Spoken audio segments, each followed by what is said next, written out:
इसमें लोगों को रोजगार मिलेगा, आप अपने बच्चों का लालन पालन अच्छी तरह से कर सकते हैं। ये सभी भी समाज सेवा है। आपके ऐसा करने के से सरकार पर काम करने का कोई बोझ, सरकार पर काम करने का बोझ कम होता है। ये सब आप कैसे कर सकते हैं जानने के लिए एक जमाने में भारत को सोने की चिड़िया कहा जाता था। अब अमेरिका अमीर देश है। वह अमीर कैसे बना? द्वितीय विश्व युद्ध ने जापान को तहस नहस कर दिया। फिर महज 40 वर्षों में वह देश फिर से विकसित देश के रूप में कैसे उभरा?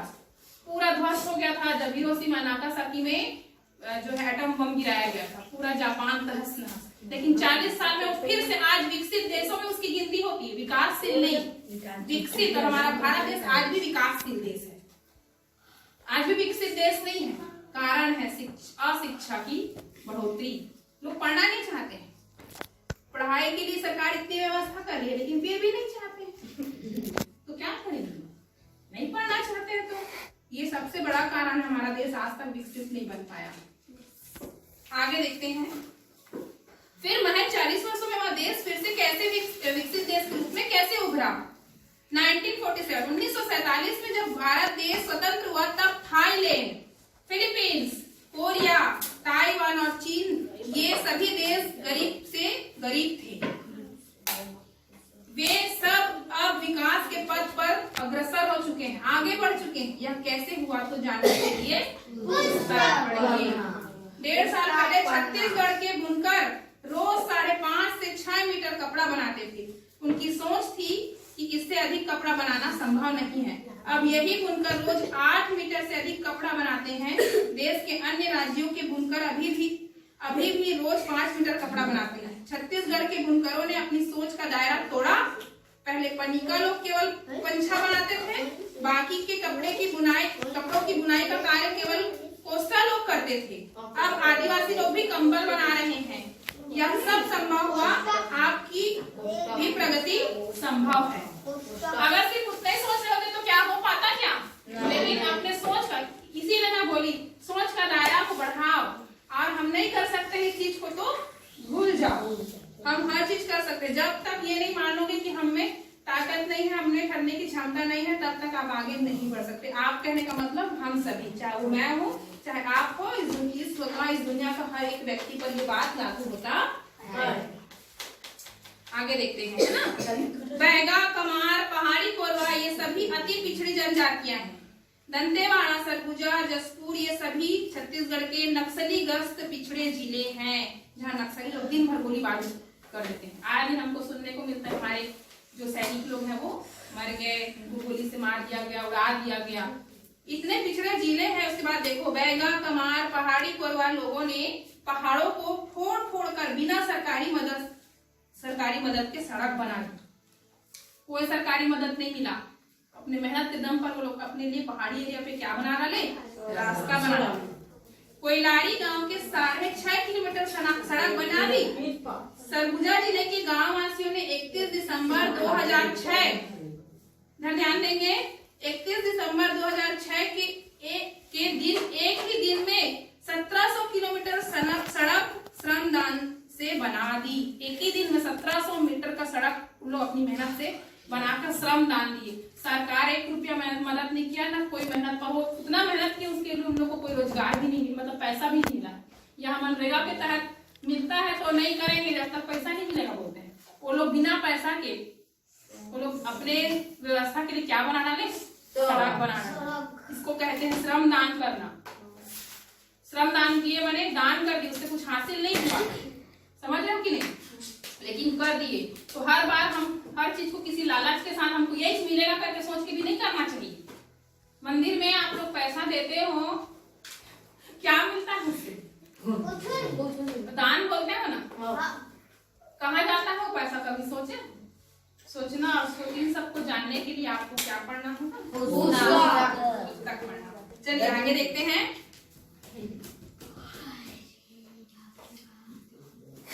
अति पिछड़े जनजातियों ने दिखाया कि वे सक्षम हैं। दंतेवाड़ा जिला में इस वर्ष 27,009 साक्षर 5वीं की परीक्षा में बैठे। जसपुर के भी कई गांव वासियों ने सड़क बनाई। नक्सली ग्रस्त और पिछड़े जिले दिखा रहे हैं कि वे प्रगति कर सकते हैं। उनकी प्रगति का तरीका भी अलग हो सकता है। वे अपनी सोच का दायरा तोड़ सकते हैं। ये सब कैसे हुआ जानने के लिए तो इसमें एक हरिवंश काट के बेटा इसको नया बनाना, ध्यान दीजिएगा। और ये बहुत ही प्रसिद्ध कवि है। ये इस दुनिया से जा चुके हैं और मैं इसके बारे में आप बताना चाहूंगी इनके बारे में। ये अमिताभ बच्चन को कितने लोग जानते हो? कौन बनेगा करोड़पति है ना? तो उनके पिताजी हैं ये, ठीक है। ये दुनिया से अभी जा चुके हैं, नहीं है, लेकिन उनकी जो लेखन है, उनकी जो रचना है, वो इस पुस्तक के माध्यम से आज भी हम सबको प्रेरित करती है। तो मैं एक कविता उनकी पढ़ के सुना रही हूँ, आप ध्यान से सुनिएगा और समझने का प्रयास कीजिएगा कि कितनी बड़ी बात ये कह रही है ये कविता। असफलता एक चुनौती है, असफलता एक चुनौती है, स्वीकार करो। क्या कमी रह गई देखो और सुधार करो। जब तक ना हो सफल नींद चैन को त्यागो तुम, जब तक ना हो सफल नींद चैन को त्यागो तुम, संघर्षों का मैदान छोड़ मत भागो तुम। कुछ किए बिना ही जय जयकार नहीं होती, कुछ किए बिना ही जय जयकार नहीं होती, मेहनत करने वालों की कभी हार नहीं होती। लहरों से डर कर नौका पार नहीं होती, मेहनत करने वालों की कभी हार नहीं होती। इतनी अच्छी कविता, कितना संदेश का बात कह रहे हैं ये। तो इसको पढ़कर नहीं छोड़ना है।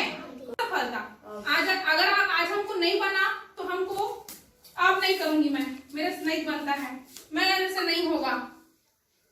क्या हो गया? आज बिगड़ गया। मान लो मैं कितने लोग को खाना बनाना आ जाता है, खाना मोड़ा आ जाता है, लड़के लड़की कोई भी, क्योंकि बेस्ट कुक इस दुनिया के लड़के हैं, ठीक है। तो आपको क्या खाना, सुनिए सुनिए ध्यान से सुनिए, ध्यान सुनिए। सोनम को खाना बनाना नहीं आता है, अब वो सीखना चाहती है, ठीक है। वो आज गई किचन में और बोली चलो तो आज मैं मैगी बनाती हूँ। अभी मैं मैगी बनाती हूँ, लेकिन ध्यान दीजिएगा वो मैगी जो है ना बिगड़ गया, एकदम गीला से लड़बड़ हो गई, ठीक है। ध्यान दीजिएगा। अब वो खाने के लिए दी तो दो बातें होती हैं। हमको खाने के लिए दी तो हमने उसकी तारीफ भी की, बहुत अच्छा बना है, पर इसको हम थोड़ा और अच्छे से बना सकते हैं। लेकिन वो अब मैं भाई मेरा मैगी तो कैसे दिख रहा है, मैं नहीं बनाऊंगी, अब आगे से मेरा अच्छा नहीं बना खाना, थोड़ा सा चिपक गया है, ऐसा है, ऐसे बोलेगी। ऐसा नहीं करना है। कोई बात नहीं, आज अच्छा नहीं बना, उसको स्वीकार कर लो। और है ना, जो कमी रह गई, क्या कमी थी उसमें, थोड़ा ज्यादा पानी डल गया था, तो उसको अगली बार जब बनाएंगे तो हाँ, क्या कमी रह गई देखो और सुधार करो। ध्यान दीजिए, देखो और सुधार करो। और जब तक सफलता नहीं मिल जाए, जब तक ना हो सफल नींद चैन को त्यागो तुम। कल एक टेस्ट लेंगे, बोलते हैं तो या तो गायब हो जाते हैं या ऐसे मुंह उठा के बैठ जाते हैं। रात भर जाके कोई पढ़ते हो, क्या मतलब है? हमको टेस्ट दिलाते हैं, कोई मतलब नहीं है। पेपर होने वाला है, अभी होगा इस माह में, कोई नहीं करोगे कुछ पढ़ाई, ऐसे मुंह उठा के। संघर्षों का मैदान छोड़ मत भागो तुम, कुछ किए बिना ही जय जयकार नहीं। भाई इतने महान पुरुष जो हुए हैं वो लोग ऐसे ही हम उनको याद नहीं करते हैं। उन्होंने बहुत मेहनत की है, तब जाके आज हम अपनी जुबान पर उनका नाम दिन भर लेते रहते हैं। मेहनत करने वालों की कभी हार नहीं होती, लहरों से डर कर नौका पार नहीं होती। अगर तेज समुद्र में लहर आ रही और हम डर जाएंगे तो हम कभी उस पार नहीं जा पाएंगे। और इसीलिए कहते हैं मेहनत करने वालों की कभी हार नहीं होती। मेहनत हर चीज में जरूरी है, बिना मेहनत के कुछ नहीं मिलने वाला। और ये जो प्रसिद्ध हरिवंश राय बच्चन कौन है? अमित कौन है? पिताजी। पिता है, लेकिन कौन है? अमिताभ बच्चन के पिता वो ठीक है, पर कौन है ये? कवि है, सुप्रसिद्ध कवि है, ठीक है। तो इसको मैं यहीं पे स्टॉप करती हूँ, ठीक है। और बहुत सारी बातें हैं इसमें, इसको थोड़ा बाद में हम देख लेंगे।